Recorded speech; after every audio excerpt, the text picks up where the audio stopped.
Hello friends, welcome to my YouTube channel learn with mind map by Mamta Verma. So friends, आज के इस class के अंदर हम डिस्कशन करने वाले हैं क्विट इंडिया मूवमेंट, भारत छोड़ो आंदोलन, जो कि 1942 से स्टार्ट होता है। देन स्टार्ट किस पॉइंट पे होता है, क्या इसके रीजंस थे, and after all of that क्या ये सक्सेसफुल हो पाता है या फिर नहीं हो पाता, ये सारी चीज़ें हम अपने आज के इस लेक्चर के अंदर डिस्कशन करने वाले हैं। सो फ्रेंड्स, जैसा कि आप जानते ही हो, अपना जो एक कंप्लीट कोर्स रहने वाला है ये यूपीएससी, एपीएफओ प्लस एसएससी जिन भी एग्जाम्स को कंडक्ट करते हैं उन सब के लिए सफिशिएंट है एनएफ है। यहाँ से बाहर आपका कोई भी क्वेश्चन नहीं आने वाला। एंड जैसे कि मैंने आपको बताया था, 1940 के बाद जितने भी अपने ईयर्स आने वाला है वहाँ से आपके अप टू 1948 तक जितने भी क्वेश्चंस बनेंगे वो बनने के चांसेस है मैक्सिमम, मतलब 2 to 3 तो बनेंगे ही बनेंगे, इससे ज़्यादा बनने के चांसेस भी हो सकते हैं। सो आप यहाँ के जितने भी आपको इंपॉर्टेंट चीज़ें बताई जाती हैं वो आप एज इट इज़ अपने दिमाग में सेट कर लीजिएगा, ताकि आपको जो क्वेश्चंस हैं वहाँ पे आप रॉन्ग और राइट चीज़ों को पहचान पाओ। जो कि और अपना जो कंप्लीट कोर्स है बिल्कुल फ्री ऑफ कॉस्ट है, आपको कोई भी फ़ी पे नहीं करनी पड़ती। इसके विद रिस्पेक्ट आपकी जो भी क्विज़ वगैरह होती हैं वो आपके टेलीग्राम चैनल पे होती हैं, सो आप वहाँ पे भी ज्वाइन कर सकते हैं। लिंक आपको डिस्क्रिप्शन में मिल जाएगा। एंड चैनल को सब्सक्राइब करें, बेल आइकन को ज़रूर प्रेस करें ताकि आपको आने वाली वीडियोस की नोटिफिकेशन मिल जाए। साथ के साथ ही आपका जो क्विक इंडिया मूवमेंट है ये इसका पार्ट फर्स्ट है, पार्ट सेकेंड हम नेक्स्ट लेक्चर के अंदर डिस्कशन करेंगे। सो आज के लेक्चर में स्टार्ट करते हैं कि भाई होता क्या है क्विक इंडिया मूवमेंट। इससे पहले कि जो कि आप जानते हो कि क्रिप्स आया था, क्रिप्स क्या लेके आया था कि भी अपने कुछ चीज़ें लेके आया था, कुछ ऐसे पॉइंट्स लेके आया था जो हमारा इंडियंस के लिए बेनिफिशियल हो सकते थे या फिर नहीं भी हो सकते थे। ओवरऑल जो क्रिप्स था उससे खुद वहाँ का जो पीएम था विंस्टन चर्चिल, वो खुद परेशान था, वो खुद ये चाहते थे कि जो क्रिप्स मिशन है वो सक्सेसफुल ना हो पाए।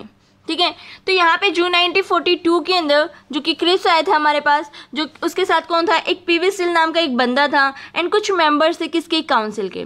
तो क्रिप्स मिशन यहाँ पे ख़त्म हो जाता है, ओवर हो जाता है। क्यों ओवर होता है भाई? क्योंकि उसको कोई भी एक्सेप्ट नहीं करता। एक्सेप्ट क्यों नहीं करता? क्योंकि डोमिनियन की बात कर रहे हैं। डोमिनियन हमने इतने साल पहले मांगा था, 10 से 12 साल पहले हमने डोमिनियन की बात की थी, जबकि डोमिनियन उस टाइम पर हमें किसी ने दिया नहीं।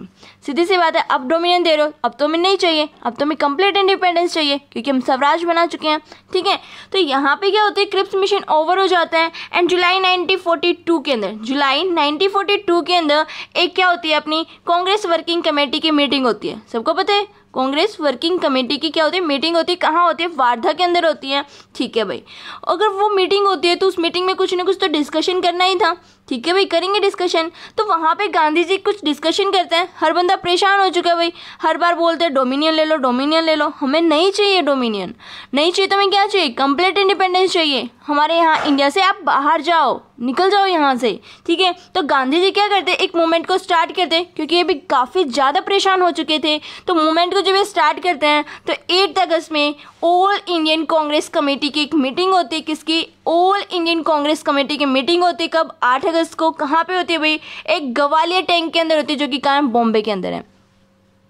इस मीटिंग की जगह का नाम अच्छे से याद रखना, कहाँ है भाई, ग्वालियर टैंक है, जो कि कहाँ है, बॉम्बे के अंदर है। कौन सी मीटिंग होती है? ऑल इंडियन कांग्रेस की मीटिंग होती है। ठीक है, इसमें एक रिजोल्यूशन पास करते हैं। इसमें जो कांग्रेस पार्टी है वो एक रिजोल्यूशन पास करते हैं। रिजोल्यूशन में कुछ चीज़ें लॉन्च करते हैं। लॉन्च क्या करेगी भाई? मूवमेंट लॉन्च करेंगी, कुछ ना कुछ यहाँ पे क्या करेगी, क्विक इंडिया मूवमेंट को लॉन्च करने वाले हैं। ठीक है, तो यहाँ पे क्या लॉन्च किया, क्विक इंडिया मूवमेंट को लॉन्च कर दिया। कब? 8 अगस्त 1942 के अंदर। ठीक है, सीधी सी बात है, जो हर बंदा परेशान हो चुके हैं तो गांधी जी क्या निकालते हैं, सॉल्यूशन निकालते हैं। क्योंकि वो डायरेक्ट गवर्नमेंट से जो डिमांड कर रहे हैं गवर्नमेंट मान ही नहीं रही है। गवर्नमेंट ना तो उन्हें एक कॉन्स्टिट्यूशन असेंबली की फॉर्मेशन करके दे रही, ना उन्हें इमीडिएट पावर ट्रांसफर कर रही, और ना उन्हें कंप्लीट इंडिपेंडेंस दे रही। तो सीधी सी बात है, वो डिमांड तो मान ही नहीं रहे तो कुछ करना पड़ेगा भाई। करना क्या पड़ा हमें, ऑल इंडियन कांग्रेस कमेटी की मीटिंग की ग्वालियर के टैंक के अंदर, जो कि एक जगह है कहाँ, बॉम्बे में। वहाँ पर रिजोल्यूशन पास करके हमने क्विक इंडिया मूवमेंट को लॉन्च कर दिया है। लॉन्च करने के बाद यहाँ पर अपना कोई भी ऐसा ऑप्शन नहीं बचता कि हम जो यहाँ पर ना करें। सीधी सी बात, हमने नॉन कोऑपरेशन को अप्लाई कर चुके हैं, सिविल डिसोबीडियंस को कर चुके हैं। अब हमारा एट लास्ट पॉइंट क्या है, क्विक इंडिया मूवमेंट। ठीक है, भारत छोड़ो आंदोलन, जो कि 8 अगस्त 1942 के अंदर लॉन्च किया जा चुका है। अब क्या होता है, रीज़न क्या होते हैं इसके पीछे के, इस मूवमेंट के पीछे के? अब आप सब जानते हो कि जो क्रिप्स आया था उससे भी हमें बहुत सारी उम्मीदें थी, क्योंकि इससे पहले जो अगस्त ऑफर आया था उसको भी हम मना कर चुके हैं। उसको भी क्या कर चुके हैं, मना कर चुके हैं, उसको भी हमने क्या कर दिया, बायकॉट कर दिया था बोल सकते हो। तो फेलियर हो जाते हैं कौन सा, क्रिप्स मिशन हो जाते हैं। साथ के साथ जब वर्ल्ड वॉर 2 थी जिसकी वजह से यहाँ पे प्राइसेस बहुत ज़्यादा राइज कर रहे थे हर एक चीज़ें के, तो वहाँ पे भी ये चीज़ें काफ़ी ज़्यादा हम क्या कर रहे थे, सर्वाइव कर रहे थे। उससे दूसरी चीज़ क्या होती है, जो जापान था, जापान क्या कर रहा था, इम्पेरियलिज्म पे काम कर रहा था, क्योंकि उसे भी क्या करना था, अपनी जगह को एक्सटेंड करना था। सीधी सी बात है, इम्पेरियलिज्म का मतलब क्या होता है, अपने जो एरियाज़ हैं अपने एरिया को बढ़ाना, दैट मीन्स अपने कंट्रोल को ज़्यादा इंक्रीज़ करना, मतलब कोई भी कॉलोनी वगैरह बनाना, ठीक है। इसी तरह से तो यहाँ पे जापान जो था वो क्या होता था भाई, वो ब्रिटिशर्स को बहुत बुरी तरह से मतलब हराने की एक कगार पे था बोल सकते हो ना, बहुत तरह से उसे मार पीट चुका था। अगर वो इतना सब कुछ कर चुका था तो दूसरी तरफ क्या था, जो जापान था वो बर्मा को भी छीन चुका था और चाइना के कुछ पोर्शंस को भी कैप्चर कर लिया था, साथ के साथ कोरिया को भी। तो यहाँ पे अब जो जापान था वो इंडिया के बॉर्डर पे खड़ा था, और अगर हमने अब ब्रिटिशर्स को नहीं भगाया तब जापान हमारे ऊपर क्या करेगा, अपना कंट्रोल बना लेगा। तो इस चीज़ को भी देखते हुए हम इंडियंस के दिमाग में ये आया कि हम क्यों ना अभी इसी टाइम अपने इस मोमेंट को लॉन्च कर दें एंड देन ब्रिटिशर्स को हम यहाँ से खदेड़ के बाहर निकाल दें, जिससे ना तो जापान हमारे ऊपर डायरेक्ट रूल कर पाएगा और ना ही कुछ और, हम क्या हो जाएंगे, इंडिपेंडेंस हो जाएंगे, ठीक है। तो सीधी बात ये भी थी कि हमारे जो क्विक इंडिया मूवमेंट है ये लॉन्च करने के पीछे एक जापान वाला भी एक अलग से किस्सा था जो कि हमारे सामने आया। दूसरी बात करते हैं अपने जो भी मूवमेंट्स थे, जैसे कि अपना क्या था, नॉन कोऑपरेशन मूवमेंट था, जिसके अंदर हमें क्या करना था, हम लॉ को ब्रेक नहीं कर रहे थे, बस उन्हें फॉलो नहीं कर रहे थे। जैसे कि कॉलेज नहीं जा रहे, हमारी मर्जी है भाई, कोई हमें फोर्स थोड़ी कर सकता है कि आप कॉलेज जाओ, स्कूल जाओ, जॉब पे जाओ, न जाओ, कोई हमें फोर्स नहीं कर सकता, ये हमारे खुद के डिसीजंस होते हैं। सो यहाँ पे जो नॉन कोऑपरेशन मूवमेंट है, कोई भी लॉ ब्रेक नहीं किया, ठीक है भाई, लेकिन सक्सेसफुल हुआ, बिल्कुल भी नहीं हुआ। यहाँ पे हमारा जो मूवमेंट ये भी सक्सेसफुल नहीं होता है। देन हमने किया civil disobedience movement, Gandhi ji launch कर रहे हैं सारी चीज़ें। तो यहाँ पे जो सेकंड मूवमेंट को लॉन्च किया था वो था सिविल डिसोबीडियंस मूवमेंट, मतलब लॉ को डिसोबे करना, ओबे नहीं करना। डिसोबे मीन टू से क्या, अपने लॉ को ब्रेक करेंगे तो फिर भी अपना जो ये पूरा का पूरा मूवमेंट था ये भी सक्सेसफुल नहीं हो पाता है। तो बंदे फिर से परेशान, भाई हमारा ना तो नॉन कोऑपरेशन चला, ना हमारा सिविल डिसोबीडियंस चला, हमें करना क्या है, ब्रिटिशर्स हमें जीने देंगे या फिर नहीं जीने देंगे, मतलब कुछ करने ही नहीं देते, हमेशा मार पीट के भगा देते हैं। तो यहाँ पे क्या होता है, एट लास्ट में क्विट इंडिया मूवमेंट को यहाँ पे लॉन्च किया जाता है, जो कि ब्रेक करेगा हर एक चीज़ को। यहाँ पे लॉ भी ब्रेक होंगे, यहाँ पे हर चीज़ होएगी, नॉन कोऑपरेशन भी मिक्स हो चुका है और आपका सिविल डिसोबीडियंस भी मिक्स हो चुका है एंड कुछ आपकी रिवॉल्यूशनरी एक्टिविटीज़ भी मिक्स हो जाएंगी, ठीक है। ये होता है कुछ यहाँ का जो हमने देखा कि जो गांधी जी ने अपने जो भी मूवमेंट्स को लॉन्च किया है वो सब क्या थे। अब बात करते हैं कि जो कांग्रेस पार्टी थी उसकी डिमांड्स क्या थी। कांग्रेस पार्टी के अंदर डिमांड्स थे भी क्या, एक तो हमें इमीडिएट चाहिए क्या, एंड चाहिए किसका, ब्रिटिश रूल का, कि ब्रिटिश यहाँ से भाग जाओ भाई, हमें तुम्हारे रूल के अंदर रहना ही नहीं है, आप निकलो यहाँ से। सेकंड क्या, डिक्लेयर करना था community of free of India, हमें क्या चाहिए, हमें फ्री ऑफ कर दो, हमें कर दो अपने रूल से फ्री, हमें नहीं रहना आपके रूल के दो, हमें क्या रहना है, फ्री इंडिया रहना है, ठीक है। उसके बाद from A provisional government after the Britishers withdraw, हमने कहा कि जैसे आप यहाँ से अपनी गवर्नमेंट को लेके जाओगे ना, हम क्या करेंगे, जैसे आप यहाँ से निकल के जाओगे पतली गली से, तो हम यहाँ पे अपनी एक गवर्नमेंट को बनाएंगे जिसका नाम बोला प्रोविंशियल गवर्नमेंट या फिर इंटर गवर्नमेंट भी आप बोल सकते हो, ठीक है। यहाँ हम अपनी खुद की गवर्नमेंट चलाएंगे आपके जाने के बाद, ठीक है भाई। उसके बाद क्या बोला, जो सिविल डिसोबीडियंस मूवमेंट है वो क्या हो जाता है, अगेंस्ट करेगा किसके, ब्रिटिशर्स रूल के। मतलब सिविल डिसोबीडियंस मूवमेंट के अंदर क्या आएगा, ना तो हम कोई भी लॉ को फॉलो करेंगे ना हम कुछ भी करने वाले, ठीक है, हर चीज़ को डिसोबे करेंगे, चाहे वो जो भी हो, चाहे हमें कुछ भी करना हो, लेकिन हम डिसोबे करेंगे। अब यहाँ से एक चीज़ आती है, जो रिवॉल्यूशनरी एक्टिविटी है, मारना पीटना होता है, कि हम इंडियंस ने खुद ने स्टार्ट किया था ब्रिटिशर्स को मारना, बिल्कुल भी नहीं किया था। हमने कुछ ऐसे रेलवे लाइंस को तोड़ फोड़ दिया था, टेलीग्राफ लाइंस को, तो और बहुत सारी रेलवे लाइंस को भी तोड़ा था। तो इसके विद रिस्पेक्ट ब्रिटिशर्स को गुस्सा आता है, देन वो हमें मारना स्टार्ट करते हैं। पहले हमने नहीं स्टार्ट किया, पहले उन्होंने मारा था, फिर हमने स्टार्ट किया, ठीक है। उसके बाद यहाँ पे एक स्लोगन दिया जाता है जिसका नाम था डू और डाई, करो या मरो की। एक यहाँ पे एक स्लोगन दिया गया था जो बंदों के दिमाग में बैठ जाता है कि भाई हाँ, अब तो हमें ब्रिटिशर्स को खदेड़ देना है, बाहर निकाल ही देना, या तो हम मर जाएंगे या हम मार देंगे।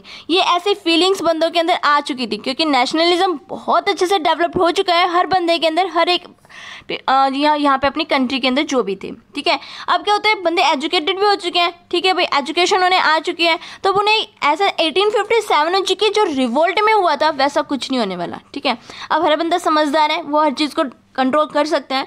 तो अब क्या होता है भाई, ब्रिटिशर्स का क्या रिस्पॉन्स आता है। अब कोई भी बंदा लॉ को फॉलो नहीं कर रहा है, कुछ भी ये नहीं कर रहे हैं, ऊपर से मूवमेंट लॉन्च कर चुके हैं 8 अगस्त को, ठीक है। अब क्या होएगा, 9 अगस्त को सारे के सारे लीडर्स को अरेस्ट कर लिया जाता है। जितने भी लीडर्स थे, गांधी जी, जवाहरलाल नेहरू, हर एक बंदे को अरेस्ट कर लिया जाता है। अरेस्ट करने के पीछे क्या था कि भाई जो ये मूवमेंट है ये अपने आप दब जाएगा। जैसे कि 1857 में हुआ था, इन्होंने क्या कर दिया था, उस मूवमेंट को दबा दिया था, सरप्रेस कर दिया था। लेकिन यहाँ पे ऐसा कुछ नहीं होता। ये बोलते हैं पकड़ तो लिया, लेकिन इन्हें मारो भी भाई, ऐसे बिठाने के लिए नहीं पकड़ा, इन्हें मारो डंडे से, ठीक है। उसके बाद क्या होता है, ये सोचते थे कि भाई बिना लीडर के कोई भी मूवमेंट चल नहीं सकता, सीधी सी बात है, ये ऐसे ही सोचते आ रहे हैं और पहले भी ऐसा होता है ना, इसीलिए सोच रहे हैं।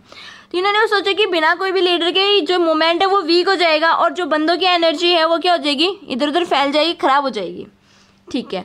लेकिन कुछ पीपल्स ऐसे भी थे, कुछ बंदे ऐसे भी थे जो नीचे नीचे अपना ये काम को करते जा रहे थे। मतलब जो एक मोटिवेशन होता है, जो एक हर एक बंदे को रिक्वायरमेंट होती है मोटिवेट होने की, वो बंदे काम कर रहे थे। जैसे छोटी छोटी ऑर्गेनाइजेशंस बन जाती हैं, तो वो ऑर्गेनाइजेशन क्या कर रहे थे, वो दबे पाँव करके अपने हर एक काम को, हर एक बंदे को मोटिवेशन कर रहे थे, पैम्पलेट के थ्रू या फिर दूसरी चीज़ों के थ्रू, ठीक है। तो यहाँ पे बोलते जो दूसरे बंदे थे वो क्या करते हैं, अटैक कर देते ऑफिसेस पे, रेलवे लाइन्स पे, टेलीग्राफ लाइन्स को तोड़ देते हैं, वॉयलेंस होना स्टार्ट ही हो जाता है। अब आपको पता है वॉयलेंस होना स्टार्ट हो गया, क्विक इंडिया मूवमेंट किसने लॉन्च किया, गांधी जी ने। और मूवमेंट में वॉयलेंस हो रही है, ऐसे कैसे, क्योंकि गांधी जी इसमें नहीं है, वो जेल जा चुके हैं। अब इन्हें जो कंट्रोल करे वो डायरेक्ट बंदे के जो एनर्जी है ना वो कर रहे हैं वो काम। तो यहाँ पे गांधी जी इन्वॉल्व नहीं है, तो आपसे कहीं कंफ्यूज हो जाओ कि भाई जो क्विक इंडिया मूवमेंट है उसमें वॉयलेंस हुई है और गांधी जी उसमें प्रेजेंट हैं, नहीं, गांधी जी प्रेजेंट नहीं है, वो जेल के अंदर है। कुछ अंडरग्राउंड ऐसे एक्टिविटीज़ होते हैं जो कि इस मूवमेंट को काफ़ी पीक तक लेके जाती हैं। वो कुछ अंडरग्राउंड एक्टिविटी कौन सी होती है भाई, वो देख लेते हैं। Many of peoples use to the provide the secret pamphlet या फिर पत्रिकाएं जो कि हर बंदे को क्या करते हैं, मोटिवेट करती हैं। यहाँ पे क्या करते हैं, पैम्पलेट्स वगैरह छापते हैं चुपके चुपके, क्योंकि आप सबको पता है जैसे ही कोई भी मूवमेंट होता है तो क्या कर देते हैं, जो ब्रिटिशर्स हैं वो प्रेस को बैन कर देते थे, सेम। तो यहाँ भी ऐसे ही किया होगा, ठीक है भाई, प्रेस को बैन कर दिया। लेकिन क्या है, बंदे में दिमाग आ चुका है भाई, हर बंदे में पैम्पलेट बनाने आते हैं, पत्रिकाएं निकालनी आती हैं, ठीक है, हर चीज़ को इन्होंने क्या करना था, फोटोकॉपी वगैरह करने आते हैं, अभी नहीं, ठीक है, ये कर सकते हैं। जो बंदे थे वो क्या करते हैं, सीक्रेट तरीके से पैम्पलेट वगैरह छापते हैं। जैसे कि यहाँ पे जो वॉइस रहे था वही है भाई, सेम लिलिन थिंको, जो भी आप बोलना चाहते हो बोलो, ठीक है। वो बंदा जैसे रोड पे निकलता है, जैसे वो कहीं पे जाता है गली मोहल्ले में, तो उसको पैम्पलेट दिखाई देते हैं कि भाई अच्छा ये पैम्पलेट कहाँ से आए, किसने बनाए, कौन बना रहा है पैम्पलेट, पता करना पड़ेगा, ठीक है। इस तरीके से यहाँ पे कुछ बंदे इन्वॉल्व थे कुछ इस अंडरग्राउंड एक्टिविटीज़ के अंदर। जयप्रकाश नारायण आचार्य, पटवर्धन और जो राम मनोहर और लोहिया एंड जो सुचेता कृपलानी जी थी, और Arun Asaf Ali and RP Gonekha and Biju Patnekar और छोटू भाई पुरानिका, ये सारे क्या थे, कुछ ऐसे बंदे थे जो कि अंडरग्राउंड एक्टिविटीज़ के अंदर इन्वॉल्व थे। अब बात आती है कि भी चलो ठीक है ये इन्वॉल्व थे। उसके बाद एक बहुत अच्छी बंदी थी, एक लेडी थी जिसका नाम था उषा मेहता।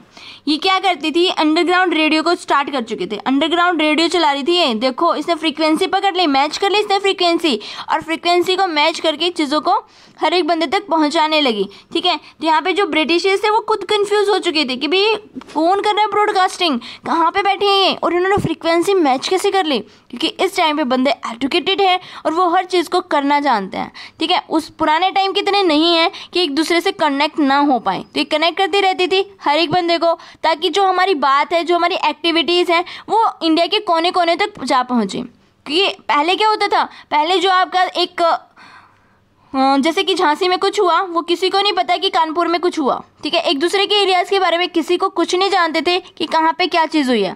तो इसी तरीके से अब की बार क्या है, इम्प्रूवमेंट हुई है ना, हर बंदा जान सकता है कि रेडियो है भाई, टेलीग्राफिक लाइन्स हैं, बहुत सारी चीज़ें हैं, हमारे पास पत्रिका वगैरह है, हमारे पास पैम्पलेट है, हम बांट सकते हैं, एक दूसरे तक पहुँचा सकते हैं।